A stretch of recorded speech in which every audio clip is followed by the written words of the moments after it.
Going मो channel को आपको बहुत बहुत स्वागत। आज आम गोटे मिठार आइटम बनवा, मिठार बर्फी बनवा जोटा कि देखो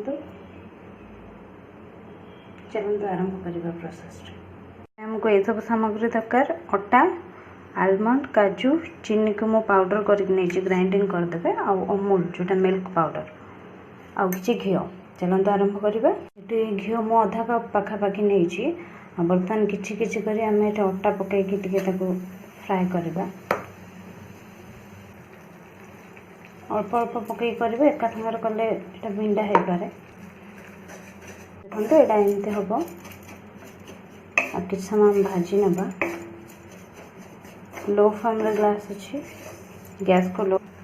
देखो यहाँ एमती हो गैस फ्लेम को ऑफ करदे। टिके हल्का ठंडा हाँपाई देवा। तापर एथर मिल्क पाउडर आउ सुगर पाउडर सब आड करवा। टिके हल्का ठंडा हाँपाई देवे। गैस फ्लेम ऑफ कर देछि। मतलब 2 चम्मच मिल्क पाउडर पकईली। गोटा पकड़ा मात्र संगे संगे ही मिक्स करदे।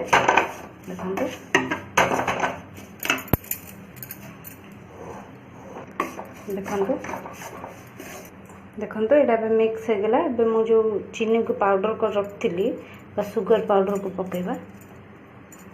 गैस फ्लेम ऑफ अच्छे। देखो ये चीनी मिक्स हो गलानी। मुझे गैस ऑन कर बस देछि। टिके हल्का पानी मझे देवी देले यहाँ टिके बहलिया हम, जहाँफल आमर बर्फीटा सठिक आसो। तो 2 ରୁ 3 चम्मच पानी देली, जहाँफल यहाँ टिके समय फ्राए कर। देखो ये आमर होगला। मुझे गोटे प्लेट काढ़ी नौ। देखो मुझे गोटे प्लेट को काढ़ी नहीं। ऊपर टिके बादाम आलमंड देके सजेदेवा। एवं मुझे सब बादाम पकई देछि और छुरी टे हल्का गरम है बेले काटी ने काटी देछि। ठंडा हाँपाई देवे। तापर देखिए परफेक्टली आमर पीस भी आसीज। यहाँ टे गरम अच्छे, ठंडा करने रखी दूँ।